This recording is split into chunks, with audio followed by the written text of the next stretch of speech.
Hey guys, what's up? Welcome back to the channel. It's Sinigularity, and today I want to bring you guys the newest patch notes for 4 new tier 2 characters. If you guys notice, however, we are making a slight change on the channel. I am going to be bringing you these patch notes from in the game, guys, so you can see and I can show you exactly what the changes are and how they're going to affect the character. Not with live demos, but just with more, of a visual aid, guys. Let me know in the comments, please, if you prefer this method over the old method. The old method, which you can check out from previous patch note videos, is where I just go through the web page and you can see all of the patch note text.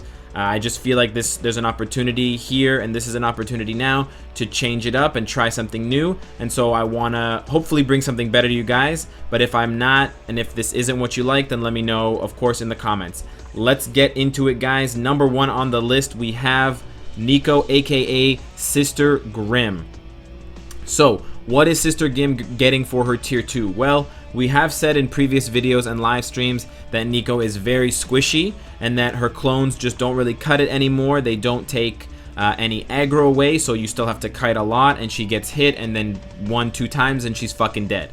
So how are they addressing this? Well, they're addressing it in a big way.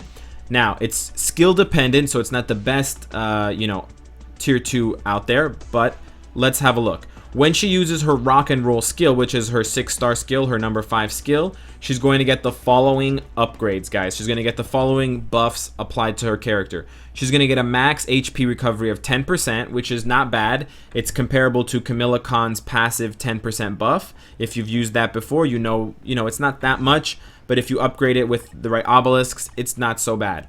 So she gets an immediate heal. Then she's going to get a guard for 3 hits that lasts for 6 seconds, which is important that it's 6 seconds.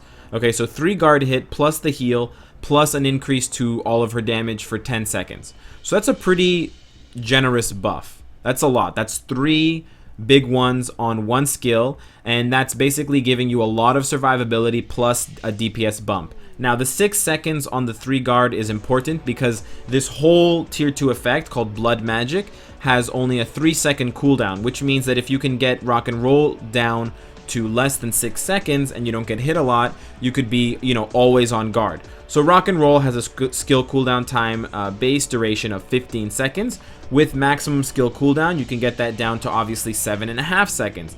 So that means that you'll have your guard up. Supposing you don't get hit, you'll have a potential guard up for the almost entire fight, as long as you keep spamming this attack as soon as it comes off cooldown. Now, it's not the best attack, guys, because it leaves the character open and it roots her while she's casting the incantations and summoning those rocks. But it's a pretty cool spell. It does pretty decent damage, and no one can really deny that. Even if you just cast the skill to cancel it and you don't actually use the damage, it's still really great to get that heal, to get the guard up, and to get the damage buff up. And because it's a 10-second buff for the damage, you're going to get that for basically the entire duration of the fight, as long as you remember to press this skill once every 10 seconds. So that's excellent, guys. I'm sure that it's going to make Sister Grimm a much more competitive tier 2 blast character, maybe in the range of someone like Yellow Jacket. Less DPS, but more survivability. She doesn't really have any iframes on her skills, and they're not changing that fact, but they are going to give her an additional punch and some additional defense to make up for the lack of iframes. So I like the originality and I like the creativity, not just throwing iframes on every character.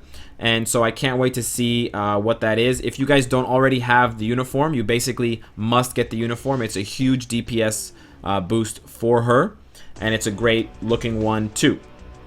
Moving on to Singularity. Now, Singularity is funny because we just included her in our top 10 worst videos, and I guess the devs were watching, or we were just reading their minds when we made the video, because fuck, guys, we got a lot right.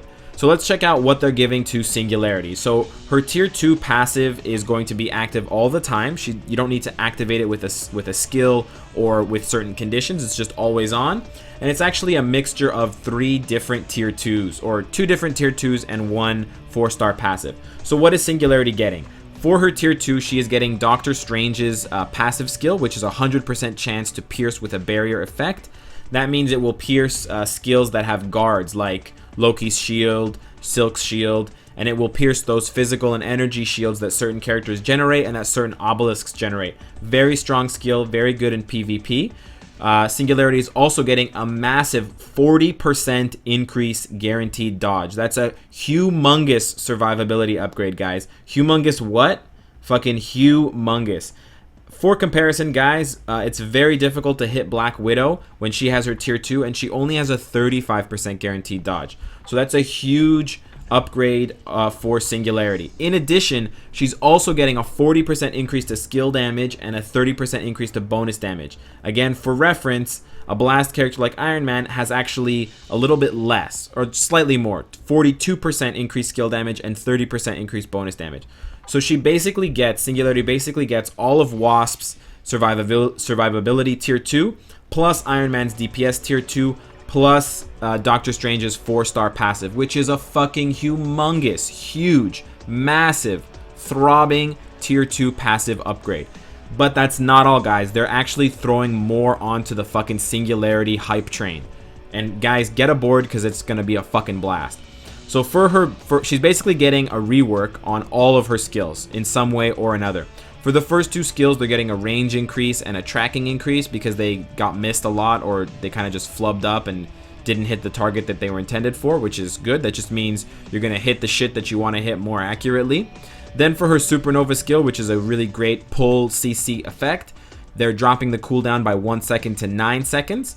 Then on her Meteorite skill, which is a pretty cool iframe skill, they're going to drop the cooldown from 13 seconds to 12 seconds, which is another good upgrade. And they're going to increase the AoE, the area of effect. So that's really, really good. That bodes well for the character. But finally, this is the doozy, guys. For her last skill, her 5 skill here, which is the most damaging one and has a short semi-iframe in the middle of the skill, they're going to make it what appears to be a full iframe, or at least in their words, an instant iframe. And they're going to reduce the cooldown time from 18 seconds to 15 seconds. That's crazy. That's a 3-second drop. That means you're going to be able to cast this skill with max cooldown every 7.5 seconds. Coupled with the other decreases in her cooldowns, you're probably going to be able to rotate through Singularity skills quite easily without having any downtime in between, which is what she was notorious for having this whole time.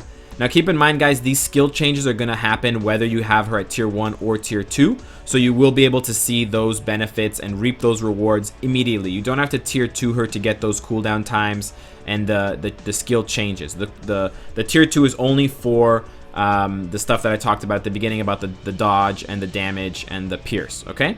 So it's really good that the character's getting a rework even if you don't invest in her tier 2. That's excellent, guys. And they're also going to increase an issue where the damage from Dimensional Tear didn't upgrade when you upgraded the skill. So I spent money on this shit and it wasn't actually doing more damage.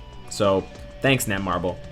Moving on, guys, She-fucking-Hulk. If you weren't already salty with Hulk's lack of a good tier 2, wait till you get a load of fucking She-Hulk's tier 2, guys. So She-Hulk's tier 2 is actually pretty good. She's getting this is another apply to self passive tier 2 buff that's going to be on all the time.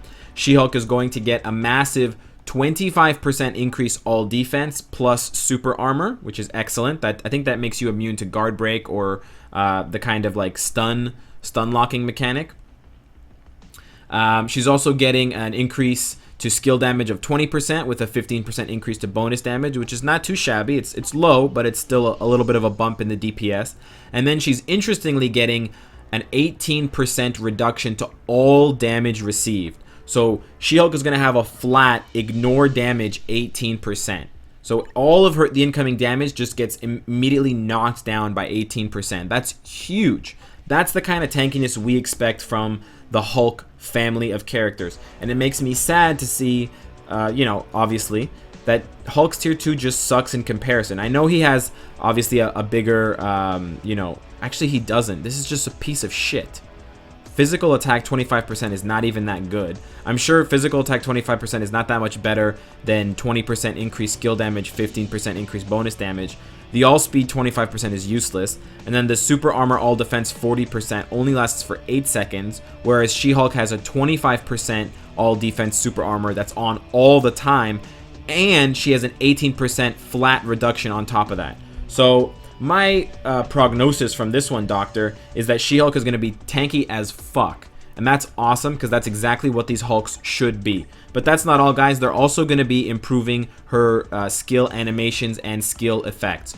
But again, this will go into effect and this will happen for you whether you have the character at tier 1 or at tier 2. So rejoice, my plebs.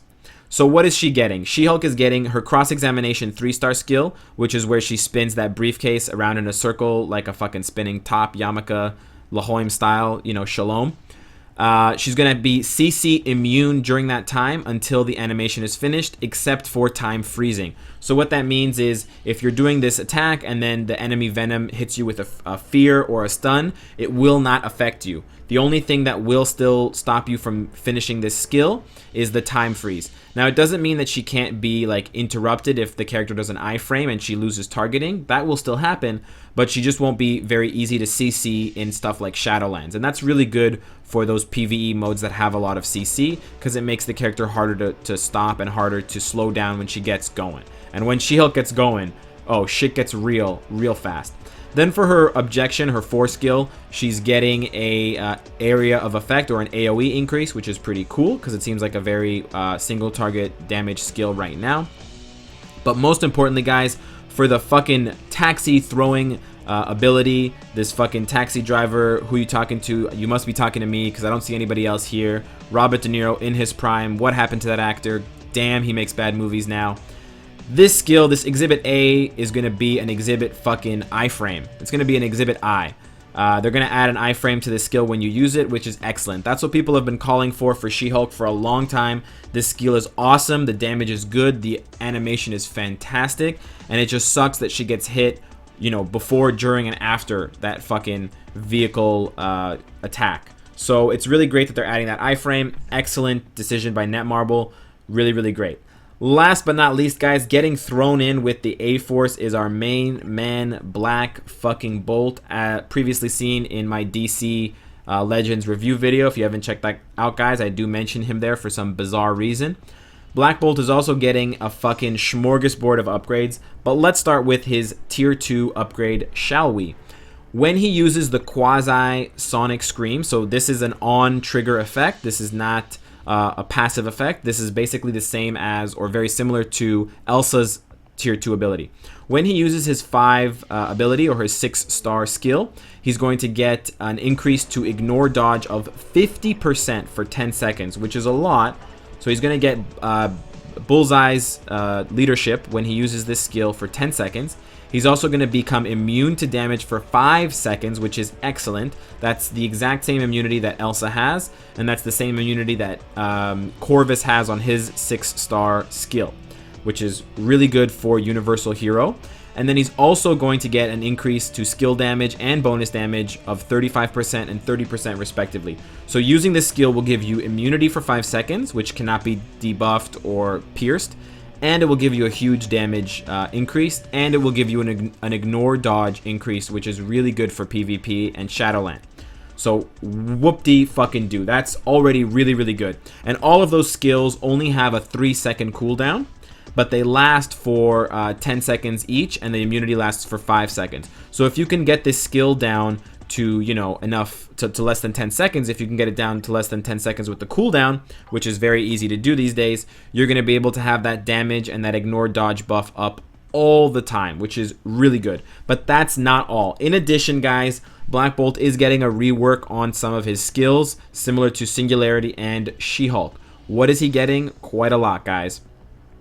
So his Electron Channeling, this first skill, is going to have a slight iframe when he uses the skill, and they're taking away part of the animation that was kind of the wind-up, which is really good. It makes the skill trigger faster, and it makes the iframe on it more reliable from, you know, what I'm reading and what I'm interpreting of these patch notes. Then with the anti-gravitational dash, they fixed some targeting issues, which is really good. You're going to hit shit more accurately, and they're increasing the AoE, which is another good thing to hear.